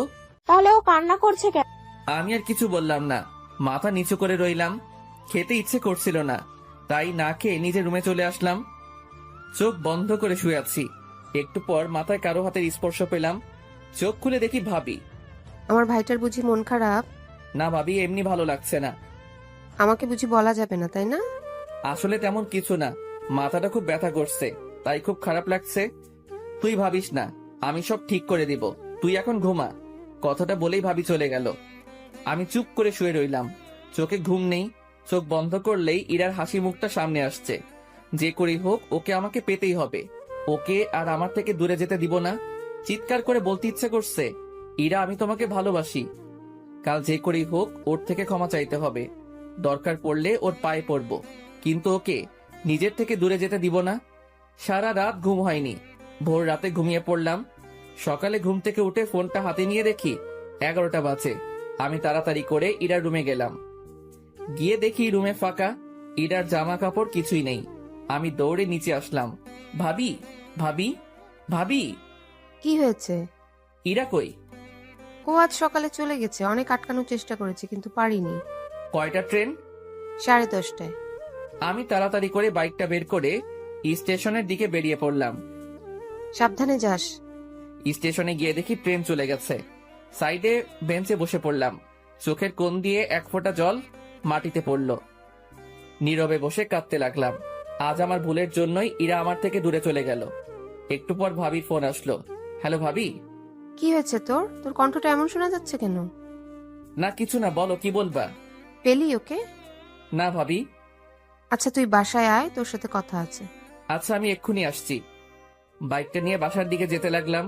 মুখের সামনে শুধু ইরার ছবিটা ভেসে উঠছিল। তখনই হঠাৎ করে কোথা থেকে যেন একটা রিক্সা বাইকের সামনে চলে আসে। আমি কন্ট্রোল সামলাতে না পেরে বাইকটা রিক্সার সাথে লাগাই দেই। চোখ খুলে দেখি মাথায় হাত আর পায়ে ব্যান্ডেজ। ভাবি সাইডে বসে আছে। ভাবি তোমরা এখানে? আর বাইকটা ঠিক আছে তো? তোর অ্যাক্সিডেন্ট করার পর একজন তোর ফোন দিয়ে আমাদেরকে ফোন করে হাসপাতালে আসতে বলে। আজ যদি তোর কিছু হয়ে যেত তাহলে আম্মুকে মুখ দেখাতাম কেমন করে? কিছু হয়নি তো? কিছু হয়নি। তুই জানিস তোর মাথায় হাতে পায়ে কয়টা সেলাই পড়েছে? থাক, সেটা বলার দরকার নেই। চুপচাপ শুয়ে থাক, বিকালে তোকে বাসায় নিয়ে যাব। ভাবি বাইরে চলে গেল। বিকেলে বাসায় গেলাম। আমি স্বাভাবিকভাবে হাঁটতে পারতেছি, কিন্তু হাতটার জন্য একটু সমস্যা হচ্ছে। রাতের বেলায় ছাদে বসে আছি। আকাশে তারার মেলা, হাজারো তারার ভিড়ে চাঁদটাকেই দেখছি। একটু পর কেউ পিঠে হাত দিল। পিছনে তাকিয়ে দেখি ভাবি দাঁড়িয়ে। ভাবি তুমি এখানে? এত রাতে এখানে মন খারাপ হয়ে বসে আছিস কেন? এখনো বলবি তোর কিছু হয়নি? আসলে ভাবি। ঠিক আছে, যদি আমাকে আপন না ভাবিস তাহলে বলতে হবে না। ভাবি আমি ইরাকে ভালোবাসি, আর আমরা একে অপরকে অনেকদিন ধরেই চিনি। সেটা আমি, আম্মু, তোর ভাইয়া, আব্বু সবাই জানি। ইরা আমাদের সব বলেছে। সেদিন কি হয়েছে সেটা বল। সেদিনে সব কথা ভাবিকে খুলে বললাম। বুঝলাম, এটা শুধু ভুল বুঝাবুঝি। আসলে আমার বোনটা রাগ আর অভিমানটা একটু বেশি, বুঝলি? সেটা অনেক আগে বুঝে গেছি। আচ্ছা, আমি দেখি কি করা যায়, কিন্তু এরকম মন খারাপ করে বসে থাকা চলবে না। যা, রুমে গিয়ে রেস্ট নে। এইভাবে 5 দিন কেটে গেল। মাথা হাত পায়ে সেলাই খুলে ফেললেও দাগগুলো রয়ে গেছে। সকালে ভাবির ডাকে ঘুম ভাঙলো। ইমন, তাড়াতাড়ি উঠে ফ্রেশ হয়ে রেডি হয়ে নিচে আয়। কেন? আজ তুই, আমি আর তোর ভাই আমাদের বাসায় যাব। ভাবির কথাটা শুনে আমার খুশির সীমানা ছিল না। ভাবিকে গিয়ে জড়িয়ে ধরলাম। থ্যাংক ইউ ভাবি, তুমি দুনিয়ার বেস্ট কিউট ভাবি। হয়েছে, আর পাম দিতে হবে না, তাড়াতাড়ি নিচে আয়। তুমি 2 মিনিট ওয়েট করো, আমি 1 মিনিটে আসতেছি। আমি তাড়াতাড়ি ফ্রেশ হয়ে রেডি হলাম, তারপর নিচে আসলাম। নাস্তা করে বসে আছি। কিছুক্ষণ পর ভাইয়া আসলো। কি রে, ব্যাগ গোছানো শেষ? কতক্ষণ আর সময় লাগবে? ভাবি কই? প্রায় 20 মিনিট পর ভাবি রেডি হয়ে আসলো। এতক্ষণ লাগে? হয়েছে, তোর তো আর তর্স হয়েছে না। কেন? আচ্ছা, তুমি আরেকটু ময়দা মেখে আসো, আমরা দাঁড়িয়ে আছি। ওই ছাগল, আমি কোনদিন ময়দা মাখছি? প্রতিদিনই তো মাখো। দাঁড়া, তোর মার হয়নি অনেকদিন। আহ, তোমরা ঝগড়া বাদ দিয়ে চলো তো। এমনিতেই তোমার ময়দা মাখতে অনেক সময় চলে গেছে, আর দেরি করলে ট্রেন মিস। ভাবি রাগ করছো কেন? ভাইয়া তো মজা করে বলছে। আমি তো জানি তুমি আটা সুন্দরী না। আমার ভাবি দেখতে অনেক কিউট। ঠিক আছে, তুই বলছিস বলে যাচ্ছি, না হলে ওর আজ খবর করে দিতাম। ভাবির কথা শুনে ভাইয়ার মুখটা একদম চুপসে গেল। এবার চলো, না হলে দেরি হয়ে যাবে। চল। তারপর একটা অটো নিয়ে স্টেশনে গেলাম। কিছুক্ষণ পর ট্রেন আসলো। আমার তো আর তর সইছে না, কখন যে পৌঁছাবো কে জানে। আমার ব্যাপারটা হয়তো ভাবি বুঝতে পারছে, তাই বারবার আমার দিকে তাকিয়ে মুচকি মুচকি হাসছে। কি হলো, হাসছো কেন? না এমনি, তবে একটা কথা বলি দেই, আর 1 ঘন্টা লাগবে যেতে, তাই বারবার টাইম দেখা বন্ধ কর। কি 1 ঘন্টা? কেন, তুই কি 2 ঘন্টা শুনতে চাচ্ছিলি? আরে না, আমি তো ভাবছিলাম আধা ঘন্টা। আর বাবা রে বাবা, কি প্রেম পাগল দেবর আমার। দূর, তোমাদের যত সব আলতু ফালতু কথা। থাকবোই না আর এখানে। কথাটা বলার পর সিট থেকে উঠে ট্রেনের দরজার কাছে এসে দাঁড়িয়ে রইলাম। ইরা আর আমার কেটে যাওয়া দিনগুলোর কথা ভাবতে লাগলাম। এসব কথা ভাবতে ভাবতে হঠাৎ কাঁধে কার যেন হাত পড়ল। পিছনে তাকিয়ে দেখি ভাইয়া। আর কতক্ষণ দাঁড়িয়ে থাকবি? আমরা তো প্রায় এসে পড়ছি। তাড়াতাড়ি চল। চলো। কিছুক্ষণ পর স্টেশনে আসলো। স্টেশন থেকে বেরিয়ে 2টা রিক্সা নেওয়া হলো। একটাতে ভাবি আর ভাইয়া, আরেকটাতে আমি। প্রায় 10 মিনিট পর একটা বাসার সামনে রিক্সা দাঁড়িয়ে গেল। হয়তো এটাই ভাবিদের বাসা। ভাইয়া আর ভাবি নেমে গেল, তাই আমিও নেমে গেলাম। ভাইয়া রিক্সার ভাড়া দিয়ে। ভাবিদের বাসাটা বেশ সুন্দর। ভাবিদের বাসার দরজার কলিং বেল চাপতেই একটা মহিলা দরজা খুলে দিল, আর ভাবি তাকে জড়িয়ে ধরলো। হয়তো এটা ভাবির মা আর আমার হবু শাশুড়ি। ভাইয়া ওনাকে সালাম দিলেন, সাথে আমিও। তারপর সবাই ভিতরে গেলাম। ইরা, ইরা, দেখ কারা এসেছে। একটু পর ইরা নেমে আসলো। চোখের নিচে কালো দাগ, মুখ চোখ শুকিয়ে গেছে। হয়তো সারা রাত ঘুমায় না। কেমন আছেন দুলা ভাই? ভালো আছি, তুই কেমন আছিস আপু? আমি তো ভালো আছি, কিন্তু তুই হয়তো ভালো নেই। চেহারার কি অবস্থা করেছিস বলতো? ঠিকই বলেছিস, তোদের ওখান থেকে আসার পর সারাদিন মনমরা হয়ে বসে থাকে, কারোর সাথে কথা বলে না। খেতে ডাকলে বলে খেতে ইচ্ছে করে না। আমি কি করব বল, ওকে নিয়ে খুব দুশ্চিন্তায় আছি। আচ্ছা ঠিক আছে, তুমি টেনশন নিও না, এখন আমি এসে গেছি না, সব ঠিক করে দিব। ইরা, ইমনকে দোতলা রুমটা দেখিয়ে দে। এতক্ষণ পর ইরার চোখ আমার উপর পড়লো। কিছুক্ষণ আমার দিকে তাকিয়ে রইল, তারপর আবার মাথা নিচু করলো। তারপর সামনের দিকে হাঁটতে লাগলো। আমি ওর পিছন পিছন হাঁটতে লাগলাম। কিছুক্ষণ পর একটা রুমের সামনে গিয়ে দাঁড়ালো। এটা আপনার রুম। ইরার মুখে আপনি কথাটা শুনে অনেক খারাপ লাগলো। আচ্ছা। ইরা পাশের রুমে ঢুকে গেল। হয়তো ওটা ওর রুম। ফ্রেশ হয়ে শুয়ে রেস্ট নিতে লাগলাম। কিছুক্ষণ পর ভাবি এসে খাওয়ার জন্য ডাকলো। গিয়ে দেখি রাজকীয় খাওয়া দাওয়ার ব্যবস্থা করা হয়েছে। আমরা আসার সময় কিছুক্ষণ থাকলেও এখন বাসায় অনেক লোক। আমি গিয়ে ভাইয়ার পাশে বসলাম। দুজনকে মরার মতো খাওয়ানো হলো। ভাইয়া ওদের জামাই, ভাইয়াকে খাওয়া, কিন্তু আমাকে এত খাওয়ানোর কি দরকার ছিল? কোনো মতে রুমে এসে শুয়ে পড়লাম। আহ কি ব্যথা, পেটটা মনে হয় ফেটে যাবে। সবাই জোর করে ভালোই খাইয়েছে, ভাইয়ার যে কি অবস্থা হচ্ছে কে জানে। আহ ব্যথা। হঠাৎ কে যেন রুমে ঢুকলো, তাকিয়ে দেখে একটা মেয়ে। ভাইয়া আসতে পারি? আসো। এই নিন। হাতে একটা 7 আপের বোতল ধরিয়ে দিয়ে। যাক, মেয়েটা মনের কষ্ট বুঝছে। তোমাকে তো ঠিক চিনলাম না। আমার নাম সিন্তি, আমি আপনার ভাবের চাচাতো বোন। ও আচ্ছা। ভাইয়া একটা কথা বলবো? বলো। আপনার কপালে আর হাতে এই দাগ কিসের? আমি কিছুদিন আগে অ্যাক্সিডেন্ট করেছিলাম, এগুলো তারই ভালোবাসা। আচ্ছা ভাইয়া, আমি এখন আসি, আপনি রেস্ট নিন। সিনথি চলে গেল। আমি বেশ বুঝতে পারছি ওকে ইরাই পাঠিয়েছে আমার কি হয়েছিল শোনার জন্য। আমি মনে মনে হেসে উঠলাম। খুব ক্লান্ত লাগছিল, তাই ঘুমিয়ে পড়লাম। বিকেলে ভাবির ডাকে ঘুম ভাঙলো। কি হয়েছে ভাবি, ডাকতিছো কেন? ঘুরতে যাব, চলো। যাও তোমরা, আমি যাব না। ও ইরাও যাবে আমাদের সাথে, তুই যাবি না? ঠিক আছে। কি? দাঁড়াও, আমি এক্ষুনি রেডি হচ্ছি। ছাগল, তাড়াতাড়ি কর। আমি রেডি হয়ে নিচে গিয়ে দেখি সবাই দাঁড়িয়ে আছে। তারপর বাইরে গিয়ে 2টা রিক্সা নেওয়া হলো। একটাতে ভাবি আর ভাইয়া, আরেকটাতে আমি আর ইরা। ইরা রিক্সার এক কোণে, আমি এক কোণে। ইরা অন্যদিকে তাকিয়ে আছে আর আমি ইরার দিকে। হঠাৎ একটা গর্তে চাকা পড়ায় ইরা আমার কাছে চলে আসলো। আমি ইরার হাতের উপর যেই হাত দিতে যাব, অমনি ও হাত সরিয়ে নিল। তারপর সবাই পার্কে গেলাম। ভাইয়া আর ভাবি এক জায়গায় বসে বাদাম খাচ্ছে আর গল্প করতেছে, আর এদিকে আমি শুধু বাদাম খাচ্ছি আর ইরা আনমনা হয়ে বসে আছে। একটু পর একটা ছেলে এসে ইরার পাশে দাঁড়ালো। কিরে, কেমন আছিস? ভালো, তুই? ভালো। এটা কে? এটা দুলা ভাইয়ের ভাই। ও আচ্ছা, হঠাৎ এখানে? এমনি ঘুরতে আসলাম। ছেলেটি ইরা আর আমার মধ্যে বসে আছে, ইরার সাথে গল্প করতে লাগলো। আমি চুপচাপ ওদের কথা শুনতে লাগলাম। ইরা এতক্ষণ চুপ করেছিল, কিন্তু এখন ছেলেটার সাথে হেসে কথা বলছে। এটা দেখে মাথায় রক্ত উঠে গেল। মনে হচ্ছে ছেলেটাকে উড়াধুরা দেই, কিন্তু কি করব, ইচ্ছা থাকলেও উপায় নেই। ভাইয়া ভাবি দেখলে খারাপ ভাববে। তখনই দেখলাম একটা মেয়ে দূরে বসে একলা ফোন টিপতেছে। দাঁড়াও, আমাকে ডাকানো, এবার দেখাচ্ছি। আমি ওদের ওখান থেকে উঠে মেয়েটার কাছে আসলাম। কারোর জন্য অপেক্ষা করছেন? কেন বলুন তো? না, একা বসে আছেন তাই বললাম। একা বসে থাকলে কি কারোর জন্য অপেক্ষা করা হয়? আসলে সেটা না, কিন্তু এখানে তো কেউ একা আসে না, তাই বললাম আর কি। ও, তাহলে আপনিও একা আসেননি? একা আসিনি সেটা ঠিক, কিন্তু একাই আছি।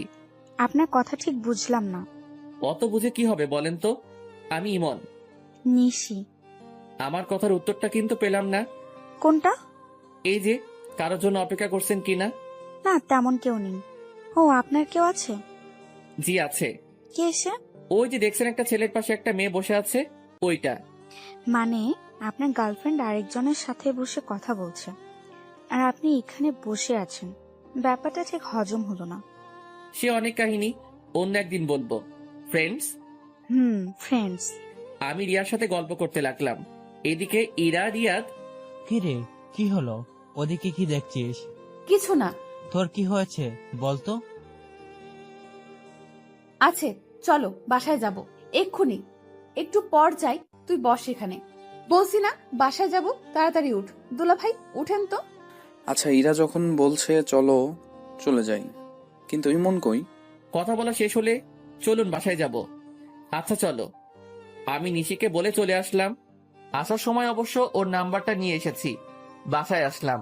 আসার সময় অবশ্য ইরার মুখটা দেখার মতো ছিল। মাঝে মাঝে আমার দিকে রাগি লুকে তাকাচ্ছিল, মনে হচ্ছে চোখ দুটো দিয়ে খেয়ে ফেলবে। বাসায় এসে ফ্রেশ হয়ে নিচে গেলাম। সবাই একসাথে খাওয়া দাওয়া করলাম। ইরাও ছিল সাথে। রাতে ঘুম আসছিল না, তাই ছাদে গিয়ে দাঁড়ালাম। পকেট থেকে একটা সিগারেট বের করে ধরলাম আর রাতের আবহাওয়াটা উপভোগ করতে লাগলাম।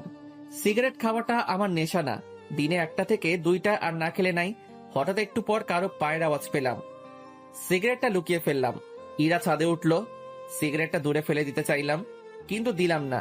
দেখি ও কি করে। ইরা ছাদের এক কোণে চলে গেল। আমি ওখানে দাঁড়িয়ে সিগারেট খেতে লাগলাম। এটা কি? আপনার বাসায় যে এখানে সিগারেট খাচ্ছে? না, কেন? এখানে সিগারেট খাওয়া বারণ নাকি? হ্যাঁ, বারণ। আর এই ছাদে যাত্রার আশা এলাও না। এক্ষুনি নেমে যান।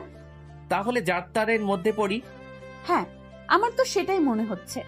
ও, ভালো তো। কথায় ভালোই বিষ ঢালতে শিখে গেছো। যাই হোক, আমি নেমে যাচ্ছি। কথাটা বলেই নিচে চলে আসলাম। ইরাদের বাসার পাশে একটা চায়ের দোকান আছে। ভাবিকে বলে ওখানে গেলাম। গিয়ে একটা সিগারেট কিনে খেতে লাগলাম। ইরা ছাদ থেকে আমার দিকে তাকিয়ে আছে। অন্ধকারে ওকে দেখতে না পেলেও চাঁদের আলোয় ওর ছায়াটা ঠিকই দেখা যাচ্ছে।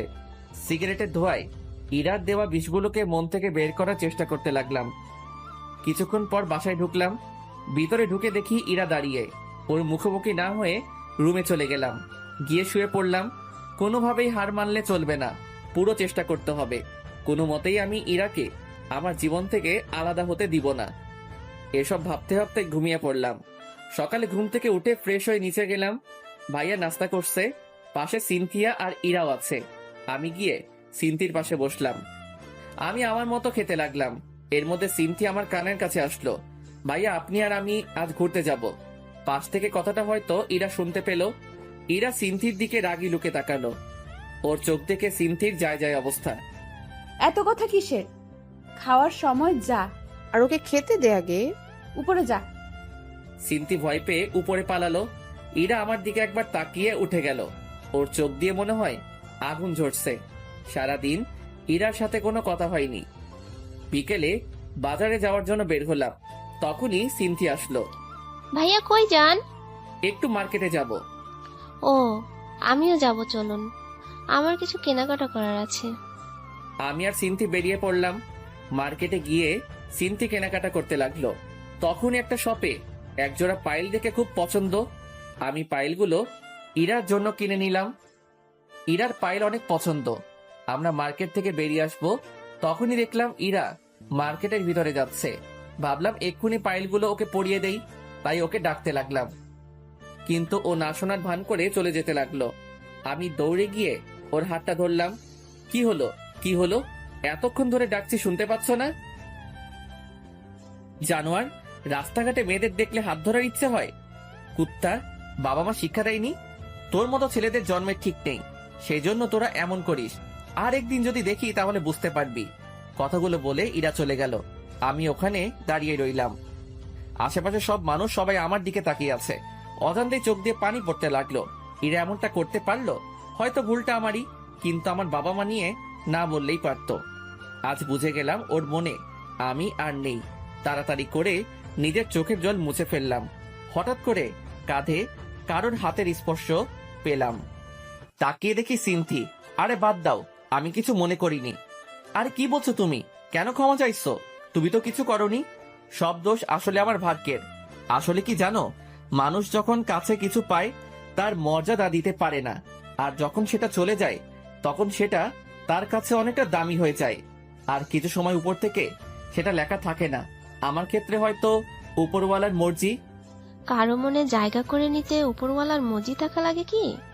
হয়তোবা না, কিন্তু সম্পর্কটা একটা পরিণতি পেতে গেলে, একটা হ্যাপি এন্ডিং এর জন্য তার আদেশ থাকা লাগে। তার ইচ্ছে না থাকলে রাস্তা একসাথে আসলেও ঠিকানাটা আলাদা হয়ে যাবেই। তোমার কথার কিছুই বুঝলাম না। একদিন বুঝতে পারবা। চলো বাসায় যাই। চলো। বাসায় আসলাম, ভাবি আমাদের কাছে আসলো। কিরে, তোর গালে কিসের দাগ? জানো ভাবি, ইরা আপু না? কথাটা বলার আগেই আমি সিনথিকে থামিয়ে দিলাম। কিছু না ভাবি, গালে একটা মশা বসেছিল, ওটাকে মারতে গিয়ে দাগ পড়ে গেছে। ভাবি আমার দিকে তাকালো। যা উপরে গিয়ে ফ্রেশ হয়ে নে। উপরে এসে শুয়ে পড়লাম। কি এমন ভুল করেছিলাম যে ইরা আমার সাথে এমনটা করলো? ভেবেছিলাম ওর অভিমানের জন্য হয়তো এমনটা করছে, কিন্তু এখন বুঝতে পারছি ইরা আর আমাকে ওর জীবনে চায় না। তাহলে ওর ইচ্ছেটাই থাক। নীরবে কেঁদে চলেছি। কেন জানি না নিজেকে খুব একা লাগছে। মনে হচ্ছে জীবন থেকে কিছু একটা চিরদিনের মতো হারিয়ে গেল। শত চেষ্টায় তাকে আটকে রাখতে পারলাম না। চারদিকটা কেমন যেন অন্ধকার হয়ে আসছে। চোখের পাতাগুলো জলে ভিজে গেছে। ভালোবাসা আমার সাথী না হলেও কষ্টগুলো আজ আমার সাথে ঠিকই আছে। ভালোবাসার সবচেয়ে বড় পাওনাটা হয়তো পেয়ে গেলাম। নিজেকে শেষ করে দেওয়ার ইচ্ছে করছে, কিন্তু সেটা করলে আম্মু আব্বু ভাইয়া ভাবিকে ধোকা দেওয়া হবে। তাই এই যন্ত্রণা নিয়েই সারা জীবন হয়তো কাটিয়ে দিতে হবে। সারা রাত কেঁদেই গেলাম। বাইরে খেয়ে এসেছি বলায় ভাবি আর ডাকেনি। জ্যোৎস্না রাতে জানালার পাশে বসে আছি। চাঁদের আলোয় কেমন যেন একটা মায়া আছে। আজ বুঝলাম কেন জ্যোৎস্না রাতের চাঁদ সবার পছন্দ। রাতের একলা সময় পুরনো কথাগুলো মনে করিয়ে দেয়, তা ভালো হোক বা খারাপ। রাতের আকাশ কখনো কাউকে একা রাখে না, সাথে রেখে দেয় কিছু কষ্টদায়ক পুরনো স্মৃতি। সারা রাত ঘুমাতে পারলাম না। সকালে ফ্রেশ হয়ে নিচে গেলাম। চোখের নিচে কালো দাগ পড়ে গেছে। মাথাটা কেমন যেন ঝিমঝিম করছে। ভাবির সাথে কথা বলে বাইরে চলে আসলাম। বাইরে এসে চায়ের দোকানের দিকে যেতে লাগলাম। হঠাৎ কি যে মনে হলো, পিছনে তাকিয়ে দেখি ইরা আসছে।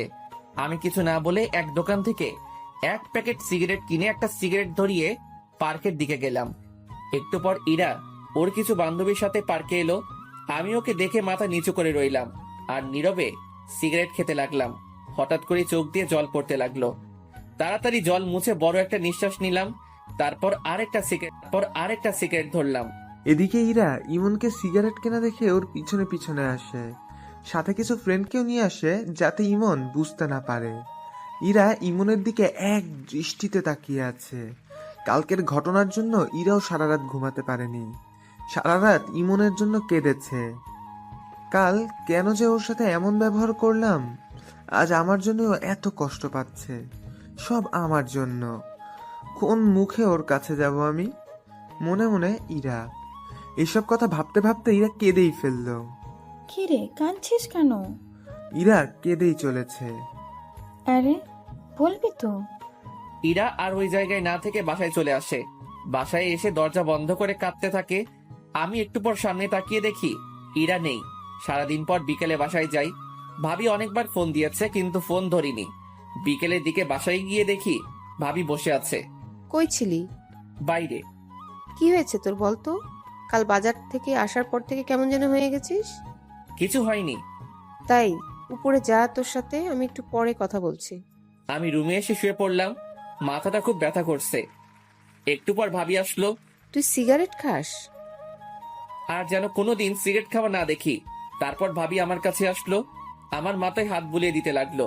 ইরা কি বলেছে তোকে? কিছু বলেনি। তুই বলবি না আমি জানি। ভাবি সিনথিকে ডাক দিল। একটু পর সিনথি রুমে আসলো। কাল মার্কেটে কি হয়েছিল? কই কিছু হয়নি তো আপু। আরেকবার মিথ্যা কথা বললে থাপ্পড় মেরে গাল ফাটিয়ে দিব, বজ্জাত মেয়ে। ভাবির ধমকে সিনথি কেঁদে দেয়। কান্না করা বন্ধ করো। ভাবির ধমকে সিনথি চুপ হয়ে যায়, কিন্তু চোখ দিয়ে জল পড়েই যাচ্ছে। এখন বল কাল কি হয়েছিল? একটাও যদি মিথ্যা কথা বলেছিস তাহলে আজ তোর একদিন কি আমার একদিন। সিনথি সব কথা ভাবিকে বলে দেয়। ভাবি রেগে আগুন হয়ে যায়। আমার হাত ধরে ইরার রুমে নিয়ে যেতে লাগলো। ভাবি আমার কথাটা শুনো, ইরার কোনো দোষ নেই। আমি ওর হাত ধরেছিলাম। তাতে কি হয়েছে? এর আগে মনে হয় তুই ওর হাত ধরিসনি। আর হাত ধরেছিস বলে তোকে মারবে, বাবা মা তুলে গাল দিবে? ভাবি আমার কথাটা শুনো একবার। একদম চুপ করে থাকবি। ভাবির এমন রূপ কোনোদিনও দেখিনি। ভাবি রেগে একদম আগুন হয়ে আছে। ভাবি আমাকে ইরার রুমে নিয়ে গেল। ইরা জানালার পাশে দাঁড়িয়ে আছে। তুই কাল ইমনকে কেন মেরেছিস? ও কোন সাহসে আমার হাত ধরেছিল? আপু আমার কথাটা শোন। চুপ। তোকে নিজের বোন বলতে ঘৃণা করছে। তুই জানিস ইমন তোকে কতটা ভালোবাসে? তাও তুই ওকে অপমান করলি, ওর বাবা মা নিয়ে গালি দিলি। ওর বাবা মা এখন আমারও বাবা মা। তুই এতটা নীচ হয়ে গেছিস জানতাম না তো। ইরা নীরবে কান্না করে যাচ্ছে। আজ থেকে তোর সাথে আমার কোনো সম্পর্ক নেই। আমারই ভুল। আমি কেন ইমনকে এখানে আনতে গেলাম, কালকেই আমরা এখান থেকে চলে যাব। তারপর আর কোনো দিনও এই বাসায় আসবো না। ইরা কোনো কথা বলছে না, শুধু কান্না করছে। ইমন ভাই, আমাকে মাফ করে দে। আমার বোন এমনটা করবে আমি ভাবতেও পারিনি। আমি ওর হয়ে তোর কাছে মাফ চাইছি। কি করছো ভাবি? তুমি আমার বড়, তোমার মাফ চাওয়া মানায় না। ভাবি ওখান থেকে চলে গেল। আমি ইরার দিকে একবার তাকালাম। ইরা আমার দিকে তাকিয়ে আছে। চোখ দিয়ে জল পড়ছে, যেন কিছু বলতে চাইছে। ওর মুখটা খুব মায়াবী লাগছে, কিন্তু এই মায়ায় আর জড়িয়ে লাভ নেই। আমার রুমে চলে আসলাম। একটু পর ভাবি এসে আমার কাপড় গুছিয়ে দিতে লাগলো। ভাবি, ও তো তোমার নিজের বোন, তুমি কি ওর সাথে কথা না বলে থাকতে পারবা? এরকম বোনের দরকার নেই যে মানুষকে মানুষ মনে করে না। কিন্তু ভাবি। চুপ, একটা কথাও বলবি না। সব কাপড় চোপড় গুছিয়ে দিয়েছি, কাল সকালে তাড়াতাড়ি বের হতে হবে, ঘুমিয়ে পড়। কথাটা বলেই ভাবি বেরিয়ে গেল। রাতে ঘুম আসছে না, জানালার কাছে গিয়ে দাঁড়িয়ে রইলাম। বাইরে হালকা বাতাস বইছে, পরিবেশটা মনোরম মনে হচ্ছে। হঠাৎ করেই ইরার জন্য কেনা পায়েল দুটোর কথা মনে পড়লো। ব্যাগ থেকে পায়েলগুলো বের করে নাড়াচাড়া করতে লাগলাম। ইরার জন্য বসে বসে একটা চিঠি লিখলাম। পায়েল আর চিঠিটা নিয়ে ইরার রুমে গেলাম। দরজা খোলা আছে, ভিতরে গিয়ে দেখি ইরা ঘুমিয়ে আছে। ওর পায়ের কাছে গিয়ে পায়েল দুটো পরিয়ে দিলাম। চিঠিটা পায়েলের সাথে আটকে দিলাম। কিছুক্ষণ ওর খাটের পাশে বসে ওকে দেখতে থাকলাম। ওকে দেখে মন ভরছেই না। অনেকক্ষণ বসে থাকার পর ওর কপালে একটা মায়া এঁকে দিয়ে নিজের রুমে চলে আসলাম। সারা রাত ওর সাথে কাটানো কথাগুলো ভাবতে লাগলাম। কিভাবে যে রাত পেরিয়ে গেল বুঝতেই পারলাম না। সকালে এসে ভাবি ডাকলো, ঘুমের ভান করেছিলাম। ভাবি ডাক দেওয়ার একটু পর উঠে ফ্রেশ হয়ে ব্যাগ নিয়ে নিচে গেলাম। যাওয়ার আগে ইরার রুমে গেলাম। ইরা এখনো ঘুমিয়ে আছে। ইরার পাশে গিয়ে বসলাম। মন ভরে ওকে দেখতে লাগলাম। ওর চুলগুলোর জন্য মুখটা ভালো করে দেখতে পাচ্ছিলাম না। চুলগুলো আলতো করে সরিয়ে দিলাম। তারপর ওর কপালে একটা ভালোবাসার পরশ এঁকে দিলাম। তখন ইরা নড়ে উঠল। পায়ের মধ্যে পায়েলের সাথে চিঠিটা দেখলাম। বুক বড় নিঃশ্বাস নিয়ে চলে আসলাম। নাস্তা করে বেরিয়ে পড়লাম। এদিকে ইরা ঘুম থেকে উঠে দেখে পায়ে পায়েল, আর পায়েলের ভিতরে একটা চিঠি। ইরা চিঠিটা খুলে পড়তে লাগলো। ইরা, কি বলবো ভেবে পাচ্ছি না। আজ মনটা কেমন যেন করছে, খুব একা একা লাগছে। তোমার থেকে দূরে চলে যেতে হবে কোনো দিনই ভাবিনি। সবটাই আমার ভুল। আমি হয়তো তোমার যোগ্য নই, তাই হয়তো এমনটাই হলো। সেই দিন তোমার কথাগুলো কথা না, বিষ ছিল, যেগুলো আমার মনটাকে ক্ষত বিক্ষত করে দিয়েছে। তোমাকে ভালোবাসার আমার কাছে কোনো কারণই ছিল না, আর ভুলে যাওয়ারও কোনো কারণই নেই। তাই তোমাকে কোনো দিনও ভুলতে পারবো না। কিন্তু তুমি আমার থেকে ভালো কাউকে পেলে হয়তো আমাকে ভুলে যাবে। আর আমাকে দেখে যেন পুরনো কথা না মনে পড়ে, তাই আমি তোমার সামনে আর কোনো দিনও আসবো না আমার ভালোবাসা নিয়ে। আসবো না সেটা নিয়ে, চিন্তা করো না। পায়েলগুলো দেওয়ার জন্যই সেই দিন তোমার হাতটা ধরেছিলাম। আর সেই দিনই বুঝতে পেরেছিলাম তোমার হাত ধরার ক্ষমতা আমার কোনো দিনই হবে না। পায়েলগুলো তোমার জন্যই কিনেছিলাম, তাই রেখে দিলে খুশি হব। ভেবে নিও এটা তোমার কাছে আমার শেষ চাওয়া। ভালো থেকো। আর আমার জন্য তোমার আর ভাবির সম্পর্কটা খারাপ হলো, তার জন্য আমি অনেক দুঃখিত। আশা করি আমার থেকে ভালো কাউকে নিজের জীবনে পাবে, যে আমার মতন জানোয়ার হবে না। ইতি, ইমন। ইরা চিঠিটা নিয়ে বুকে জড়িয়ে কাঁদতে লাগলো। জীবনের সবচেয়ে বেশি যাকে ভালোবাসতাম সে আজকে দূরে চলে গেল। কি করে বাঁচবো আমি? আমার আর বেঁচে থাকার অধিকার নেই। কেন বাঁচবো আমি? আর কার জন্যই বা বাঁচবো? আমি, ভাবি আর ভাইয়া স্টেশনে বসে আছি। 30 মিনিট ধরে ট্রেন আসতে দেরি হচ্ছে। একটু পর ভাবির ফোনে একটা কল আসে। কিছুক্ষণ কথা বলার পর ভাবি চিৎকার দিয়ে ওঠে, ইমন ইরানা সুইসাইড করার চেষ্টা করছে। কি বলছো? ইরা কোথায় এখন? আম্মু ওকে হাসপাতালে নিয়ে গেছে। তাড়াতাড়ি চলো। আমরা সবাই হাসপাতালে গেলাম। অজান্তেই চোখ দিয়ে জল বেয়ে পড়তে লাগলো। ভাবি আমার কাছে আসলো। কাঁদিস না ভাই আমার। ভাবি, পাগড়িটার কিছু হয়ে গেলে আমি যে বাঁচতে পারবো না। আমি তো ওর ভালো থাকার জন্য ওর থেকে দূরে যেতে চেয়েছিলাম, কিন্তু ও যে এমনটা করবে। ভাবি, ওর কিছু হবে না তো? আমি ওর কাছে যাব ভাবি। একটু পর ডাক্তার চেক আপ করছে, তুই চুপটি করে বস, আমি আসতেছি।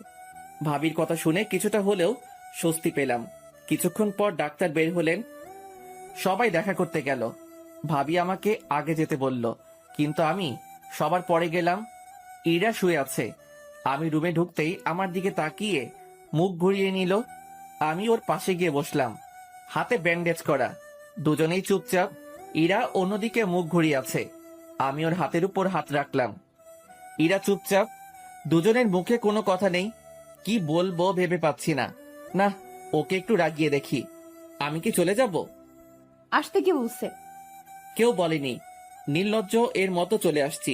এখন ফিরে যাই। যা, চলে যা, লাগবে না তোকে। আরে চিল্লাচ্ছ কেন? যাচ্ছি তো। উঠতে যাব, তখন দেখছি ইরা ফুপিয়ে ফুপিয়ে কান্না করছে। মুখটা কি এদিকে ঘোরানো যাবে? না, যাবে না। চলে যা তুই, কারো দরকার নেই আমার। সত্যি তো? কি হলো? ইরা আমার দিকে ঘুরলো, আমার চোখের দিকে তাকিয়ে আমাকে জড়িয়ে ধরলো, আমার বুকে মুখ গুজে কান্না করতে লাগলো। আরে এত কান্না কেউ করে? চুপ কর, একদম কথা বলবি না। আরেকবার যদি আমাকে ছেড়ে যাওয়ার কথা বলছিস তাহলে বুঝতে পারবি। তাহলে সেদিন বাজারে কি বললে? আসলে সেদিন তোমাকে সিনথির সাথে দেখে মাথা খারাপ হয়ে গিয়েছিল, তাই আবল তাবল বলে ফেলেছি। আমাকে মাফ করে দিও। তুমি যদি মাফ না করো তাহলে আমি আবার কিছু করে ফেলবো। আরে পাগলি, আমি কি তোমার উপর রাগ করে থাকতে পারি? অবশ্য আবার হাত কাটলে ভালোই হবে। কেন? তাতে তোমার ওজনটা যদি একটু, যে মোটু তুমি, কি আমি মোটু? বলেই বুকে কামড়ে ধরলো। আরে আরে লাগছে তো, ছাড়ো। ছেড়ে দিল। এভাবে কেউ কামড় দেয়? ওসব বাদ দাও, এখন একটা কিস দাও তো। কি কিস? এখন না, বিয়ের পর।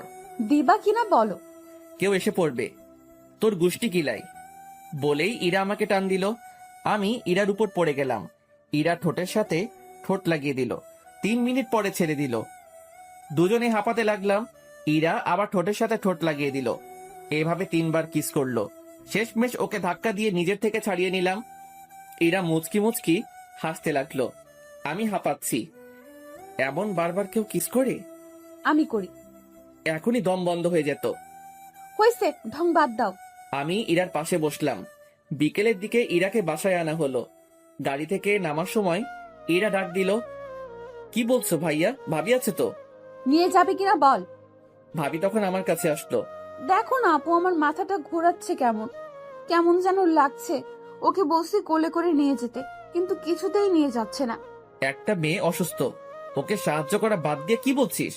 চা, উপরে নিয়ে চা। কথাটা বলে ভাবি হাসতে হাসতে চলে গেল। আমি ইরাকে কোলে তুলে নিলাম। ইরা আমার গলা জড়িয়ে ধরলো। ইরাকে ওর বেডে শুইয়ে দিলাম। আমার পাশে শুয়ে পড়ো। না না, সবাই কি ভাববে? বলছি না শুয়ে পড়ো। ইরা জোর করে ওর পাশে শোয়ালো। আমার বুকে মাথা গুজে চুপ করে রইল। কিছুক্ষণ পর, ইমন, একটা কিস করি। না করি না। এখন না, এখন ঘুমাও। তাহলে মাথায় হাত বুলিয়ে দাও। আমি ইরার মাথায় হাত বুলিয়ে দিতে লাগলাম। কিছুক্ষণ পর ইরা ঘুমিয়ে পড়ল। রাতে ইরাকে খাইয়ে দিলাম। রাতেও ইরা ওর পাশে জোর করে শোয়ালো। ভাবিকে বললাম। ভাবি বলল, ইরা অসুস্থ, ওকে একা রাখা ঠিক হবে না। ভাইয়াও ভাবি সাথ নিল। মাঝরাতে, ইমন শুনছো? কি হলো? ছাদে যাব, চলো। রাত 1টা বাজে, এখন ছাদে গিয়ে কি করবা? চাঁদ দেখবো, চলো না। কাল গেলে হয় না?